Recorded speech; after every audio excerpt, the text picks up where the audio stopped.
Hola, ¿cómo están? En el programa de hoy vamos a analizar cuáles son las claves para poder comprender el Estado como un agente económico.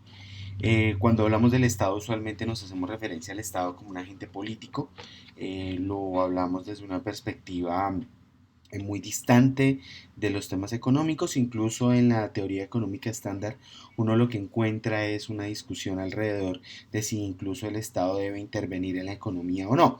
Pero yo considero, y digamos hay una gran cantidad de posiciones al respecto, que la clave para poder comprender la realidad del Estado es poder entenderlo como un actor económico muy importante, similar a otros actores económicos, a las empresas, a las familias, digamos a las instituciones sin fines de lucro, y tener algunas particularidades con respecto a su análisis. En primer lugar, yo quiero reiterar un elemento que ya hemos visto en otros espacios de este curso, y es el que está relacionado con el Estado como organización. En este sentido, hay que recordar que una organización está compuesta, en primer lugar, por personas. Hay un conjunto de personas que hacen parte de las organizaciones. Las organizaciones tienen fines u objetivos, reglas, estructuras. Algunas de esas estructuras están relacionadas con formas de ejercicios de poder, tiene unas estructuras de gobierno y unos marcos de recursos o de riqueza. Con este último elemento nos vamos a quedar para poder entender efectivamente qué significa hablar del gobierno y el Estado como un conjunto, como una organización que dispone de una serie de recursos. Bien, en ese sentido, lo primero que uno podría decir es que hay una discusión mucho más genérica, ¿no? Alrededor del concepto de hacienda pública. ¿Qué es la hacienda pública? Es el conjunto de recursos económicos que tienen valor. ¿Listo? Entonces, aquí hay que hacer una aclaración muy importante. Cuando hablamos del conjunto de recursos económicos que tienen valor, estamos haciendo referencia fundamentalmente a cuáles son aquellos bienes y servicios, aquellos elementos digamos que los seres humanos les damos valor. Tienen valor de uso o valor de cambio. ¿Listo? De tal manera que aquí en algún momento podríamos utilizar recursos que aparentemente no fuesen recursos económicos, como por ejemplo los recursos ambientales. Listo, el aire, el agua, los ríos, etcétera, son recursos económicos en la medida en que nosotros le damos un valor. El problema está en la valoración, si les damos un valor de uso, ¿cierto? O si les damos un valor de cambio. Yo soy contador, este curso está orientado fundamentalmente a contadores y valga la pena señalar, los contadores no hemos tenido una formación muy profunda en una teoría o en una discusión sobre el valor, digamos, lo cual es lamentable porque una de las cosas que hacemos fundamentalmente es valorar cosas. Valorar bienes, valorar servicios, valorar transacciones. Nos hemos quedado en una discusión de la valoración un poco más sofisticada a medida que hemos entrado a los conceptos de contabilidad internacional, pero nos hemos quedado con la mitad de las discusiones porque solamente discutimos sobre los valores de cambio y un poco también cómo se valoran esos valores de cambio, pero no hemos hablado de los valores de uso, de los valores intangibles, de los valores intrínsecos que hacen que las cosas valgan simplemente porque existen y no valen en términos de su monetarización. No es este, perdón, el espacio para hacer esa discusión, pero valga la pena señalar que es supremamente importante hacerla porque eso hace que la contabilidad tenga un debate muchísimo más rico que el que usualmente estamos acostumbrados a dar. Ahora bien, cuando hablamos de recursos económicos, estamos hablando que la hacienda pública, las finanzas públicas, gestionan riquezas. ¿Listo? ¿Cómo se valoran esas riquezas? Pues digamos ahí hay una gran cantidad de posibilidades de valoración. Yo puedo valorar esa riqueza o esas transacciones o esos capitales, llámese como se llamen las formas en que toma instrumentalmente forma esa riqueza, a distintos tipos de valores y de costos, como el valor de mercado, como el costo histórico, como el costo contingente, como los costos hedónicos, como los costos de viaje, que buscan analizar distintos aspectos, distintas aristas de ese fenómeno organizacional llamado gobierno o en un sentido más genérico de ese fenómeno organizacional llamado Estado. Ahora bien, esa riqueza siempre hay que entenderla desde una mirada contable como vinculada a una estructura de propiedad, porque hay una pregunta fundamental. ¿La riqueza existe independientemente de la propiedad? Yo creo que no, ¿cierto? Esa propiedad puede ser pública, colectiva o privada, pero tiene que estar vinculada a una estructura de propiedad. Para que las cosas tengan una connotación de riqueza, tienen que pertenecer a alguien o a un conjunto de alguienes, para ser un poquito más explícito. Es decir, si usted ve este computador, ¿cierto? Y ese computador no tiene dueño, usted diría, ah, no, pero el computador intrínsecamente tiene valor, es decir, es riqueza. Pero si no tiene dueño y usted tampoco puede ser el dueño, es decir, si usted no se puede apropiar de ese computador, no hay unos mecanismos para apropiar, para usufructuarlo, para apoderarse del valor de ese computador, indudablemente no es una riqueza. Por lo menos tampoco es la suya, ni es la de nadie, ¿listo? Por eso siempre tiene que haber una estructura de propiedad. Que es en realidad, cuando hablamos de propiedad, es la capacidad de un agente económico para gestionar esos recursos económicos, para explotarlos, para transferirlos, para sesionarlos, ¿no? Eh, y aquí pues digamos hay una pregunta que yo quiero dejar, es una pregunta que siempre dejo abierta para que ustedes reflexionen sobre ella y es una pregunta sobre qué es un agente económico privado y qué es un agente económico público. ¿Listo? Porque usualmente hacemos dualidades, lo público y lo estatal. Sin embargo, muchas veces hay actores privados que ejercen acciones públicas o colectivas. Por ejemplo, cuando yo voy a una universidad privada, no obstante digamos el carácter de privado de su estructura de propiedad, ofrece un servicio que es público, que es la educación. ¿Listo? Eso mismo puede pasar en muchos aristas, en muchos campos. Y en ese sentido, uno de los debates más importantes es dónde se traza la línea entre el interés público y el interés privado. Obviamente, ya en las sesiones anteriores hemos podido ver algunos de esos debates y algunas de esas discusiones con un problema un poquito más explícito, más de contexto, ¿no? No es una pregunta tan fácil de resolver. En siguiente lugar, creo que es necesario hablar de las características de los recursos económicos. Entonces, cuando hablamos de los recursos económicos, y dado que este es un curso orientado a contadores y contadoras, hay que decir que los recursos económicos se pueden representar desde la lógica contable como stocks o saldos finales que expresan valores permanentes de los recursos, ¿cierto? Un inventario, digamos, tiene un valor, ¿no? Sin importar si se transa o no. Y unos flujos, que es el movimiento de valores entre dos partidas de saldos que afectan a los mismos. Entonces yo siempre utilizo una metáfora, un saldo es como la cantidad de sillas que hay en un salón, ¿sí? Uno las puede contar y uno las puede valorar si quiere. Y el flujo es, digamos de alguna manera, el movimiento. A veces llegan los estudiantes y el profesor me puede prestar una silla. Entonces una silla sale de este salón y va a otro salón. Ese movimiento también se puede valorar, medir, controlar. Y entonces ahí es donde los recursos económicos debo verlos en esa dimensión un poco más amplia, simplemente más profunda, más teórica, donde en realidad los recursos económicos son o stocks o flujos. La utilidad es el resultado de unos flujos. ¿Sí? Es el stock resultante de una cantidad de flujos, de ingresos, de costos, de gastos, que son flujos. El activo de una organización, de una empresa o de una entidad pública es en realidad un stock, pero se ha conformado a partir de un montón de actividades de flujo. ¿Listo? Una vez que hemos establecido esto, es importante entender, además, que volviendo un poco al debate de los agentes económicos, eh, un agente en realidad es una persona, es un sujeto jurídico, ¿no?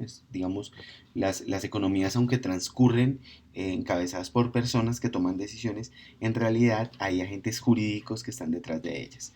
Estas personas pueden ser naturales o de derecho, que tienen la capacidad de ejercer una propiedad. Es decir, un agente económico es una persona, es un sujeto jurídico real, natural, que puede tomar decisiones, que puede ejercer una propiedad sobre una riqueza, ¿vale? Entonces, al menos existen al menos tres tipos de agentes. Un poco para solventar esa pregunta que hacía un poco antes. Los primeros son los que actúan bajo incentivos de mercado, es decir, que guían sus decisiones por el referente de precio y buscan el lucro en el desarrollo de sus actividades. Este es un concepto importantísimo, el de lucro.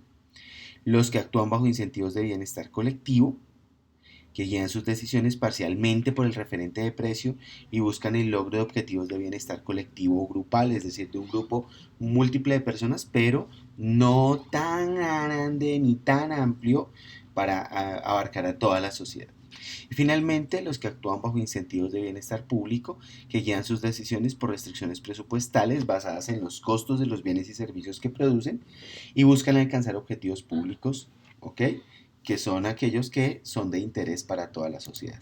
Eh, Definir las líneas entre lo público, lo colectivo y lo privado no es asunto de esta clase, porque en realidad ese no es un debate económico, ese es un debate más propio de la ciencia política, donde es la sociedad la que define al fin y al cabo a través de una serie de diferentes mecanismos qué es colectivo, qué es público, qué es privado, ¿vale?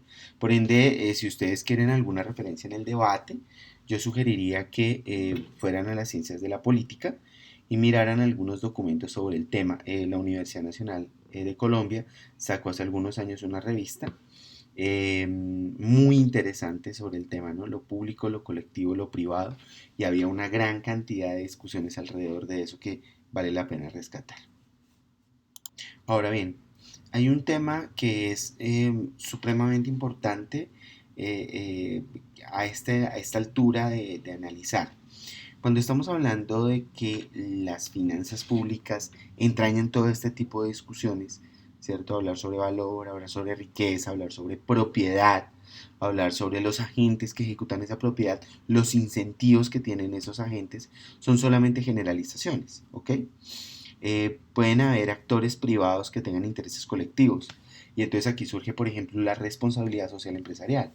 Y la responsabilidad social empresarial es el resultado de un conjunto de decisiones colectivas, de decisiones de agentes que inicialmente tienen un lucro o un afán, un incentivo privado, pero que luego desarrollan una serie de perspectivas mucho más amplias digamos, del afán de lucro, ¿no? Entonces, allí hay también que decir que eso no es, digamos, esos tres estadios y que a partir de eso yo puedo caracterizar todas las relaciones sociales. La corrupción, por ejemplo, es otro ejemplo totalmente opuesto, ¿no? Como actores que en general deberían servir al interés público, en realidad terminan sirviendo a su propio interés. Son autointeresados. Por eso, digamos, usan los recursos estatales y los capturan para sus propias necesidades, para sus propias dimensiones, para sus propias agendas. Y en algunos casos incluso funcionan con un afán de lucro, ¿no? Fíjense ustedes cómo muchos actores políticos llegan a los escenarios de representación y dicen hay que recuperar la plata invertida. Y entonces, ¿qué quiere decir eso? Quiere decir es que ellos no funcionan en un sentido de, eh, digamos, de servir al interés colectivo, al interés público en términos de la representación, sino que en realidad tienen un interés velado, que es el interés privado, el interés de capturar una renta para sí, con el fin de garantizar la cobertura de costos de de sus propias campañas, y esas campañas las hicieron para llegar al poder. Es una vaina que hay que entender, no es tan simple, ¿no? Tejer un universo de tres pilares y ya, sino que en la vida real hay muchas combinaciones y no es fácil discernir cuando un agente privado tiene, digamos, incentivos, orientaciones hacia lo colectivo o a lo público, o cuando un agente público tiene intereses colectivas o privadas, ¿no? Entonces hay que hacer un debate mucho más específico y mucho más puntual del tema.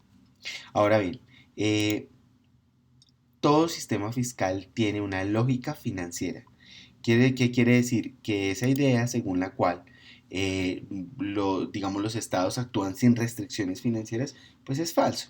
Las restricciones financieras pueden ser muy amplias o pueden ser muy estrechas y todo dependerá del marco de decisiones y de instrumentos que empleemos para gestionar los recursos públicos.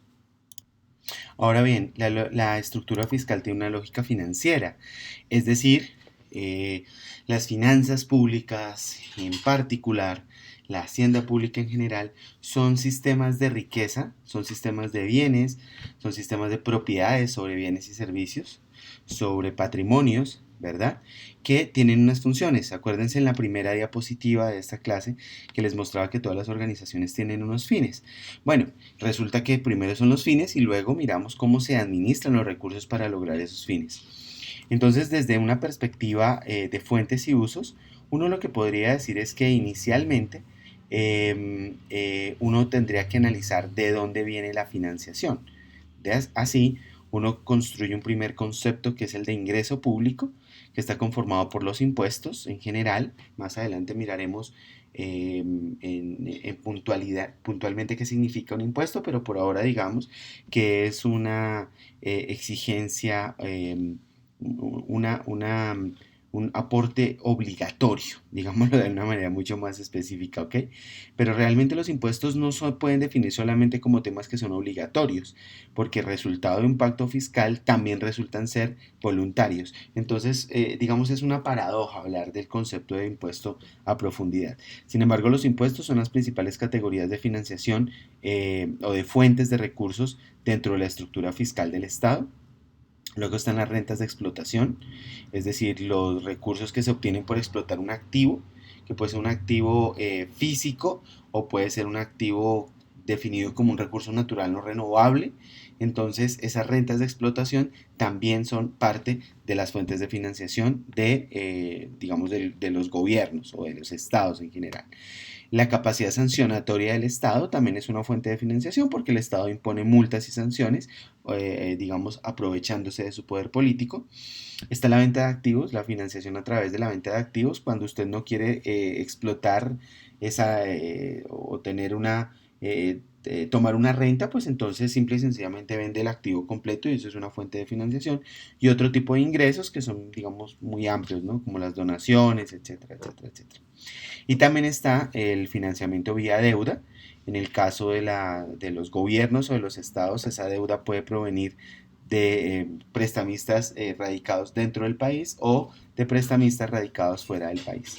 Cuando el prestamista está radicado dentro del país y la deuda, digamos de alguna manera hay una deuda interna, esa deuda interna también tiene mucho que ver con, digamos, la moneda en que está emitida esa deuda, ¿no? Usualmente a nivel interno se presta en pesos y a nivel externo se presta en dólares. De igual manera, digamos, esta es en general la estructura de las fuentes y el uso fundamental es el gasto público. Ese gasto público puede definirse por funciones, por resultados, por objetivos o por rutinas. Puede ser asignación de gasto inercial. Cuando lleguemos, por ejemplo, en este curso vamos a hablar del tema de gasto orientado a resultados o presupuesto por objetivos. Digamos, ambos elementos tienen ciertos parecidos, ciertos elementos en común, pero es una forma mucho más interesante de ver la asignación del gasto que el gasto rutinario o que el gasto inercial que usualmente se estudia en los cursos de Hacienda Pública. Y pues digamos de alguna manera es muy fácil saber que si el ingreso es mayor que el gasto tendremos un superávit, es decir, si los usos son mayores que las fuentes tendremos un superávit fiscal. Si los ingresos son mayores que los gastos, tendremos un superávit fiscal. Y si, por el contrario, el gasto es mayor que los ingresos, pues tenemos un déficit fiscal que tenemos que financiar con deuda.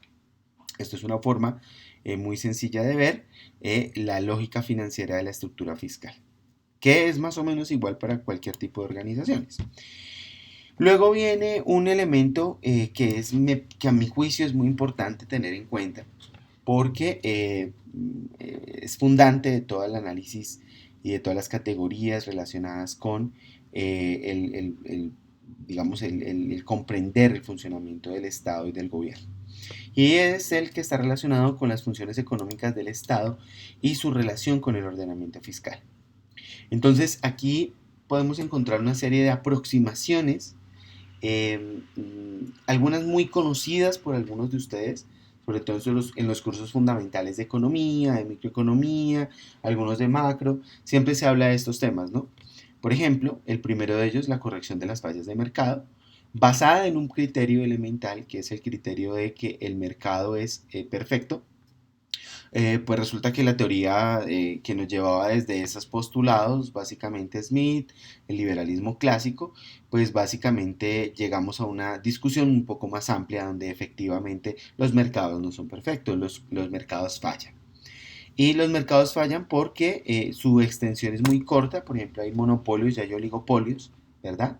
Hay monopsonios y hay oligopsonios, y entonces esas anomalías del mercado generan problemas en la fijación de precios. Si un monopolio existe, ergo va a haber un problema con el bienestar del consumidor porque los precios que puede fijar el productor en monopolio pueden llegar al infinito. Si hay un monopsonio, la cosa sucede al revés, hay un solo comprador y múltiples productores y entonces el único comprador puede imponer precios muy por debajo de la capacidad de cobertura de costos del productor. Entonces este tipo de lógicas digamos, implican una acción del Estado en términos de qué?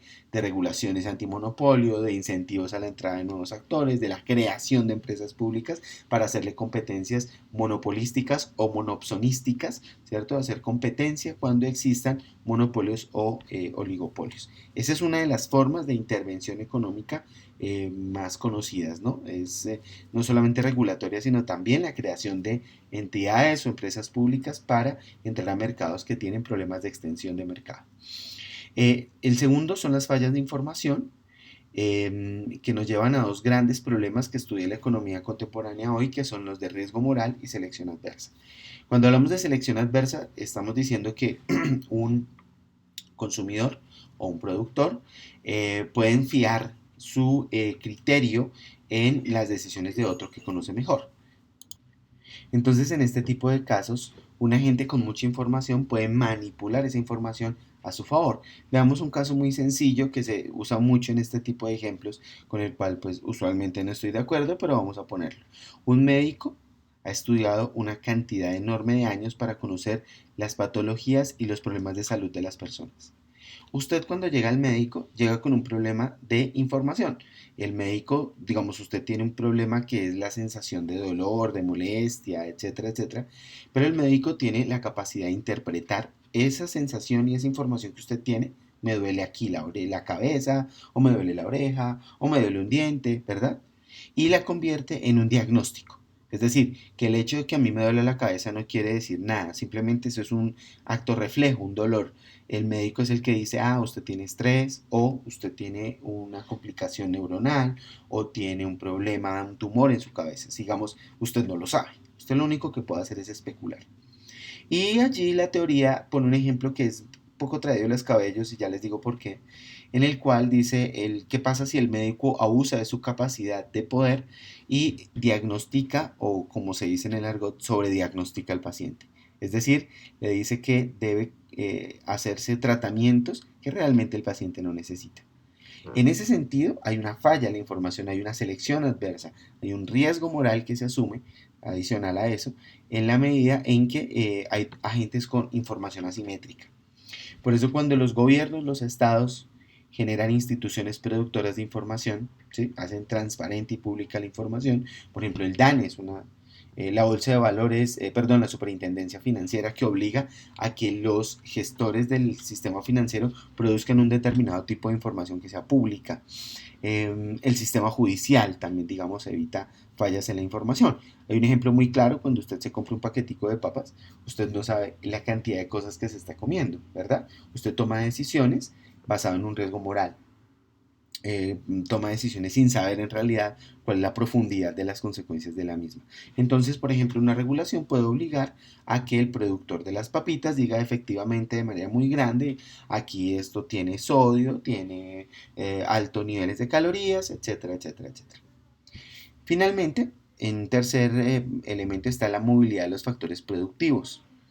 Es decir, ahora bien, estos problemas de fallas de mercado basadas en la movilidad de los factores productivos se producen fundamentalmente porque hay barreras a la entrada, a la salida de oferentes y demandantes, o hay inflexibilidades.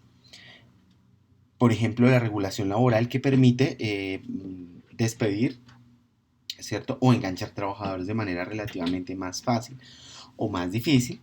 También la creación de empresas públicas que permiten que haya más movilidad en un mercado. Fíjense ustedes, por ejemplo, cómo en el sistema de medios en Colombia, en televisión, existe un duopolio, RCN y Caracol. y la entrada de otros competidores se hace de manera muy difícil, muy lenta. Entonces allí, digamos, otros países han resuelto esto a través de la creación, por ejemplo, de canales públicos. Bueno, esas son formas de intervenir en distintas formas de corrección de fallas de mercado, y esto es un tema que ha existido desde hace mucho tiempo, tanto en la teoría como en, digamos, en un elemento más práctico de cómo funcionan los estados contemporáneos. Hay otra aproximación a la intervención del Estado que está relacionada con las externalidades. Una externalidad es un costo o un beneficio que percibe un agente que está por fuera de las transacciones de mercado. Estas externalidades pueden ser positivas, ¿cierto? Y el Estado puede o debe reforzar esas externalidades positivas.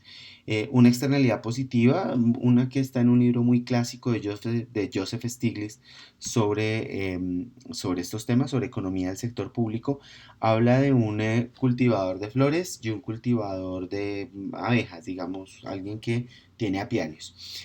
Si a alguien que tiene un apiario al frente le colocan un cultivo de flores, inmediatamente esa persona se va a beneficiar. ¿Por qué? Porque las abejas tienen que hacer recorridos menos largos para poder polinizar más flores. Y a la vez, el productor de flores se va a beneficiar porque la polinización mejora el crecimiento y el desarrollo de sus plantas. En ese sentido, ambos se benefician indirectamente de cosas solamente de la existencia del otro. ¿Ven? Eso es una externalidad positiva. Las externalidades positivas usualmente se fortalecen a través de políticas que tienen aparejadas regulaciones o incluso subsidios monetarios. Bien, de otra parte también tenemos externalidades negativas. Externalidades negativas es cuando eso mismo que hablábamos de las positivas sucede cuando la presencia de un agente en relación con otro produce externalidades o problemas para uno de esos agentes. El ejemplo típico, el clásico de Stiglitz en economía del sector público, es la contaminación. Es decir, una población que vive aguas abajo en un río termina siendo afectada por los vertimentos contaminantes de una fábrica que bota esas aguas río arriba. Entonces esa relación entre una comunidad aguas abajo y una empresa aguas arriba no tiene nada que ver con el mercado, no está mediada por el mercado. Sin embargo, el costo de contaminación, que es para la empresa cero, ¿cierto? Ella bota ahí al agua, se lo traslada a la comunidad que está aguas abajo, que tiene que ver sus aguas sucias, tendrá que descontaminar, tendrán que invertir en procesos de descontaminación o simplemente no podrán tomar el abastecimiento de agua de esa población, de ese río. Entonces, digamos, frente a las externalidades negativas, lo que los gobiernos, lo que los estados hacen es desincentivarlas a través de instituciones reguladoras, multas, sanciones o impuestos. Mucha de las discusiones alrededor de impuestos ambientales están basadas en esta discusión sobre externalidades, ¿no? Y sobre un criterio del que contamina paga, del que posiblemente ustedes también han escuchado en algunas otras oportunidades. Ahora bien, eh, hay que decir que estas no son las únicas aproximaciones, existen otras, y dentro de esas otras aproximaciones también está el equilibrio económico. Digamos que esto ya es un poquito más reciente, ¿no? Es dentro de la formulación teórica. Bueno, al igual que las externalidades, olvidé señalar que esta idea de las externalidades y la corrección de externalidades surge más o menos en la teoría económica sobre los años 50, 60 del siglo XX.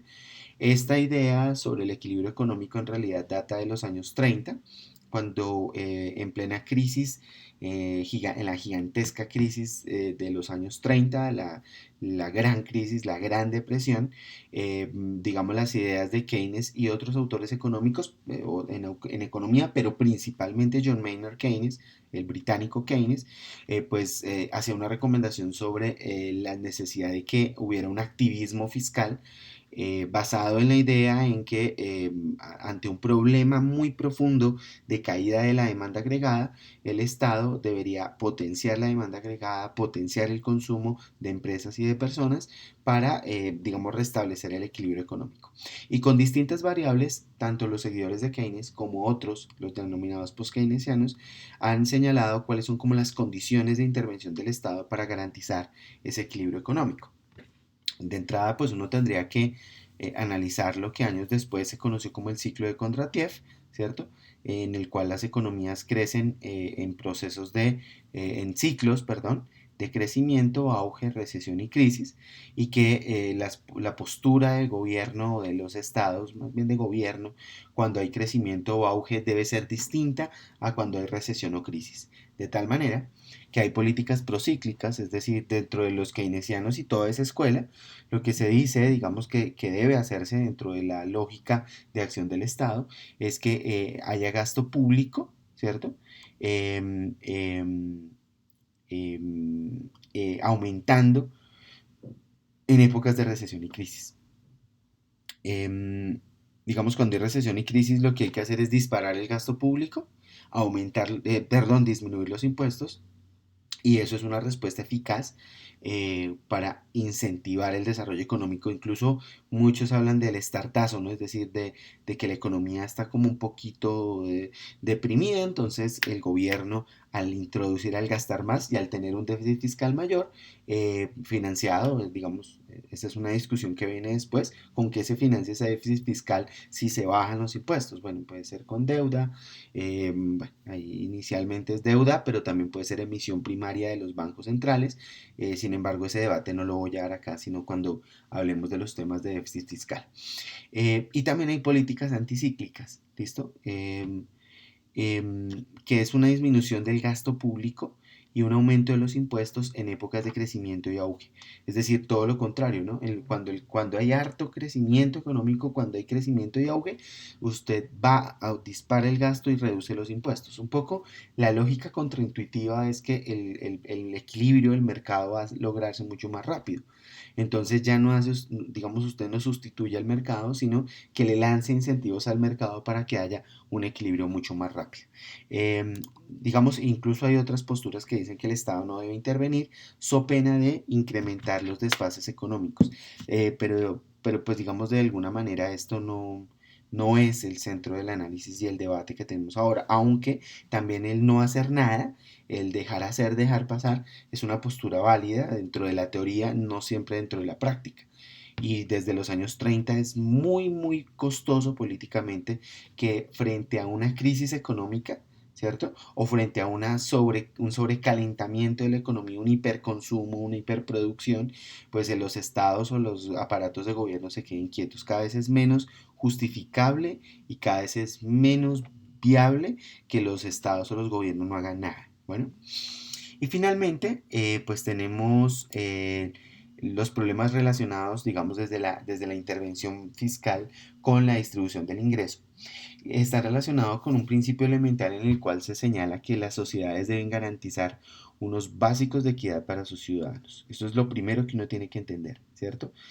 Fíjense que aquí el concepto de equidad ya no es un concepto de equidad abstracta, sino concreta, y se concreta en términos de ¿qué? Se concreta en términos de, digamos, equidad económica, equidad en el acceso a una determinada cantidad de bienes y servicios económicos, de propiedades, de cosas, ¿no? De medios de vida, que no son solamente cosas, sino medios de vida, posibilidades. Por ejemplo, el ingreso a la educación superior es, digamos, la universalidad del ingreso a la educación superior permite mayores niveles de equidad, reduce los sesgos de equidad. Mm, y eso básicamente porque esto, digamos, es un tema que en los últimos años, estamos hablando de un tema muy importante, en los últimos 10 o 15 años, hemos encontrado que hay una distribución muy desigual del ingreso, ¿cierto? Un tema que vamos a estudiar muy puntualmente cuando vayamos a gasto público es justamente ese. ¿Qué significa distribución inequitativa del ingreso? ¿Cómo entenderla? Porque es un problema. Inicialmente aquí decimos que es un problema porque genera grandes líos de cohesión social. Si en un extremo de la pirámide distributiva tenemos unos pocos muy, muy, muy ricos y en el otro lado tenemos una gran cantidad de población muy, muy, muy pobre con muy bajos niveles de ingreso, pues obviamente eso va a generar unos problemas de consistencia de cohesión social. Eh, digamos, adicionales a los que uno ya se imagina, ¿no? Pues los ricos están en los clubes, los pobres están en la calle vendiendo cualquier mercancía para ganarse algo. Además de eso, hay unos problemas adicionales que tienen que ver con los aumentos de los niveles de violencia. Hay estudios de nivel internacional que miraremos cuando vayamos a gasto público que evidencian que hay una relación muy fuerte entre desigualdad y violencia. Hay una relación de desigualdad, hay una relación muy tensa, muy fuerte entre desigualdad y número de embarazos de adolescentes. porque se crean otras lógicas y otros razonamientos. Hay una relación muy fuerte entre desigualdad y obesidad, por ejemplo. O sea, estos son casos que se han venido estudiando en los últimos 15 o 20 años. Hay un libro muy importante sobre el tema, que creo que todo el mundo está hablando hoy por hoy de él, que es el libro de Piketty llamado El Capital en el siglo XXI. Digamos que es uno de los autores que ha puesto el dedo en la llaga de la desigualdad. No es el único, pero quizás sí en uno de los que entró con un enfoque innovador para entender, no solamente para describirla y para denunciar la extrema desigualdad, sino para describir cómo se produce esa desigualdad. Y al entender cómo se produce esa desigualdad, pues obviamente lo que estamos diciendo es que en el trasfondo hay una dinámica muy potente, muy poderosa de análisis, que nos permite entender que frente a la desigualdad hay algo que es necesario hacer, ¿sí? Entonces, las políticas del no hacer nada o el de potenciar las acumulaciones digamos, de riqueza en manos de unos pocos, esa teoría un poco esquiva, ¿no? De la teoría del derrame, que si la gente rica es muy, muy, muy rica, ¿cierto? Esa riqueza se va a derramar al resto de la sociedad. Pues digamos que eso no ha funcionado, no ha sido así, es un postulado teórico y hoy tenemos sociedades profundamente desiguales. Colombia es una de las más desiguales del mundo, no solamente por los ingresos, sino por el patrimonio, por la propiedad de la tierra, por un montón de factores. Colombia es un país muy desigual. Ahora bien, frente a la desigualdad, el Estado, el gobierno, ¿qué hace? Los mecanismos fiscales recaudan impuestos y distribuyen el gasto público. Entonces, lo que hace el gobierno es redistribuir. ¿Mm? Muy sencillo, muy intuitivo. Uno podría pensar en que el gobierno debería cobrarle muchos impuestos a los que más tienen y focalizar el gasto en los que más lo necesitan. Y de hecho, hay una premisa básica en el funcionamiento fiscal que es muy común, ¿no? De cada quien según su capacidad, a cada cual según su necesidad. Y esto que parece tan intuitivo, pues en realidad vamos a ver que no es tan sencillo de definir, porque en la teoría, por ejemplo, entender qué es capacidad, si es capacidad de consumo, si es capacidad de generar rentas, si la necesidad está relacionada, por ejemplo, con unos niveles de ingreso mínimos o con unas competencias o con unas capacidades básicas, abilities o capabilities, como lo dicen en inglés, pues eso tiene mucha discusión al respecto y nos va a llevar a las dinámicas tanto de gasto como de ingresos, porque en el centro está todo el diseño de la arquitectura tributaria y el diseño de la arquitectura de gasto. ¿Sí? Si debo dar solamente recursos de subsidios a los pobres, miren que aquí ya introdujo una palabra que es muy polémica a pesar de que la hayamos normalizado tanto, usualmente hablamos ricos, pobres, pobres, pobres, y ese discurso normalizador no hemos complejizado la lógica que tiene inserta dentro de sí. ¿Mm? Entonces, esto, digamos, de la distribución del ingreso es una tercera preocupación del Estado perdón, un cuarto nivel, vamos en el cuarto, un cuarto nivel de preocupación sobre lo que el Estado hace o no hace. Y eso es importante entenderlo porque nos lleva a un debate mucho más poderoso, mucho más consistente sobre los arreglos fiscales, ¿no? Finalmente, habría que decir que hay un quinto enfoque, mucho más dominante en los últimos años, que es aquel que habla sobre el Estado como un garante de derechos. Usualmente las líneas argumentativas van lo económico por un lado y digamos de alguna manera, el universo de los derechos va por otro lado. Pero en los últimos años digamos, hemos vinculado ambas esferas, ¿no? Bajo el concepto de derechos sociales y de ahí para arriba, lo que hemos buscado es establecer una lógica según la cual los actores o los agentes económicos están inmersos en un sistema de derechos, ¿sí? En un sistema de garantías, de enunciaciones, de mínimos elementales sobre los cuales se construye todo el análisis de los derechos. Por ende, decir, por ejemplo, que es un derecho, es una libertad del individuo, o sea, una potencialidad de hacer, ¿sí? Es una garantía irrenunciable, porque no es que el sujeto pueda renunciar, nadie dice, sí, sí señor, voluntariamente permito que me paguen debajo del mínimo, o sea, eso no pasa.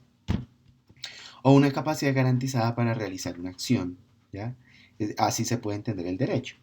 Y cuando hablamos de derechos, pasamos de los derechos de primera generación o civiles, el derecho a la libertad, el derecho a la libre expresión, a unos derechos de segunda generación, que son los políticos, el derecho a elegir y ser elegido es un derecho político muy importante, a la participación es un derecho muy importante, a los de tercera y cuarta generación, los de tercera generación son los derechos sociales y los de cuarta generación son los derechos ambientales y de género. Entonces, detrás de cualquier derecho, ¿cierto? Aquí yo pongo estas dos líneas argumentativas en niveles paralelos y lo que yo digo es que no existe derecho sin una relación presupuestal que garantice ese derecho, ¿ok? O de una manera muy sencilla, como lo dice César Giraldo, sin presupuesto no hay derechos. No existe posibilidad alguna de que un derecho pueda ser garantizado, pueda ser consagrado, sin que exista un gasto público que financie bienes o servicios o instituciones o la producción de regulaciones que generen ese derecho o que le den vida a ese derecho. Ahora bien, ¿cómo lo podemos hacer? Aquí tenemos un ejercicio muy interesante que seguramente muchos de ustedes eh, pues a veces la pasamos por alto, ¿no? Por ejemplo, el derecho a la identidad. El derecho a la identidad es un derecho muy elemental, muy básico, es uno de los derechos de primera generación, ¿no? Entonces, digamos, la identidad es un constructo social, ¿vale? Yo me llamo Jairo Alonso Bautista. Ustedes podrán decir, claro, mi mamá me puso el nombre, pero ese nombre de entrada está regulado. ¿Por qué? Porque, digamos, llamarse Jairo Alonso pues digamos, no es un castigo, pero digamos, se puede hacer, ¿sí? Es un nombre aceptable dentro de la sociedad. Hay una ley en Colombia que prohíbe que a los chicos o a las chicas se les pongan nombres degradantes, ¿sí? Es decir, mi nombre ha sido posible fijarlo porque no es degradante para mi autoestima o para mi imagen o para mi desarrollo mental y psicológico. Ahí hay una cuestión que es importante reconocer. Necesitamos una regla que diga cómo se pueden llamar las personas o más bien cómo no se pueden llamar las personas, ¿vale? Y fíjense que eso no es una decisión autónoma de las familias. Yo sé que habrán COVID Alejandra o Brian COVID, bueno, lo que usted quiera, pero si eso resulta degradante, resulta que uno puede cambiarse el nombre amparándose al tenor de esa ley. Por ende, fíjense que aquí la identidad está regulada por el Estado. Ni hablemos de los apellidos. Los apellidos son una creación histórica, claro, pero también son una creación toponímica. Es decir, me permiten establecer relaciones en muchos casos, de habitación geográfica, habitabilidad geográfica, pero también de vinculación familiar. El Estado dice, por ejemplo, que uno debe tener dos apellidos, el de la mamá y el del papá, y el del papá va primero y ese es el que se hereda. Ahora hay un cambio en la normatividad que dice que los padres podrán definir qué apellido le ponen primero. Bueno, chévere, listo, me parece mucho más bacán. Pero noten ustedes que lo que estamos diciendo aquí, de manera muy sencilla, es que la construcción del nombre, ¿sí?, al que todos tenemos derecho, es una construcción supremamente reglamentada, ¿no? Y tenemos derecho a un nombre porque nos individualizamos como ciudadanos. No solamente tenemos un nombre, sino un código, una serie de números vinculados a ese nombre, que aparecen en un documento llamado cédula de ciudadanía. Entonces las normas, ¿cierto? Los congresistas y todo este rollo, pero la registraduría que hace un registro de todos los nombres y garantiza que dos personas, incluso si se llaman igual, sean absolutamente fáciles y fáciles de diferenciar, me refiero. Es decir, aquí en Colombia puede haber otro Jairo Alonso Bautista, de hecho creo que hay otro, ¿vale? Pero es totalmente distinto a mí, porque su número de cédula de ciudadanía es distinto al mío. Entonces eso garantiza la preservación de un elemento esencial de los derechos de primera generación, que es el de la personalidad, ¿ya? Eh, si nosotros miramos, eh, ¿qué se requiere? Entonces, pues fíjense ustedes que se requiere un montón de instituciones económicas y eso es fundamental entenderlo en una perspectiva de derecho social. Ahora bien, para terminar esta lección o este análisis de cómo entender las dinámicas económicas del Estado, esta es una primera presentación, vamos a entender los derechos desde una mirada fiscal. Entonces vamos a ver a una autora llamada Katarina Tomaszewski, no la vamos a leer, pero si la quiere leer, hay un texto muy bonito de ella que se llama Las dimensiones del derecho a la educación, donde Tomaszewski nos dice que la educación y en general los derechos se cumplen a través de cuatro condiciones simultáneas y universales. La primera, que los derechos sean accesibles, es decir, la capacidad que tiene una persona para poder acceder a un conjunto de bienes o servicios vinculados a la garantía de un derecho. Ese acceso puede ser nominal o puede ser efectivo. Cuando yo estoy vinculado a una EPS y me dan un carnet, eso es un acceso nominal. Cuando yo voy a la EPS y puedo entrar al edificio, ¿cierto? Puedo entrar allá a la EPS a que me vea un médico, eso es un derecho efectivo, eso se llama acceso, tener acceso a los bienes o servicios que garantizan un derecho. Por otro lado, está la asequibilidad, que son la disponibilidad permanente de los bienes o servicios que están vinculados a un derecho, de tal manera que esos bienes o servicios se presten cuando se requiera, ¿vale? Imagínese usted un hospital que diga, atendemos en horario de oficina.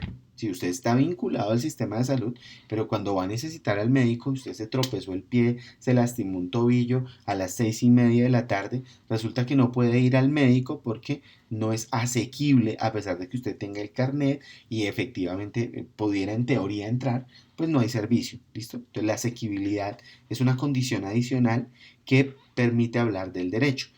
Yo tenía en la escuela unos compañeros, yo estudiaba aquí, digamos, en la zona occidente de Bogotá y tenía compañeros que venían de la zona sur, incluso de Soacha.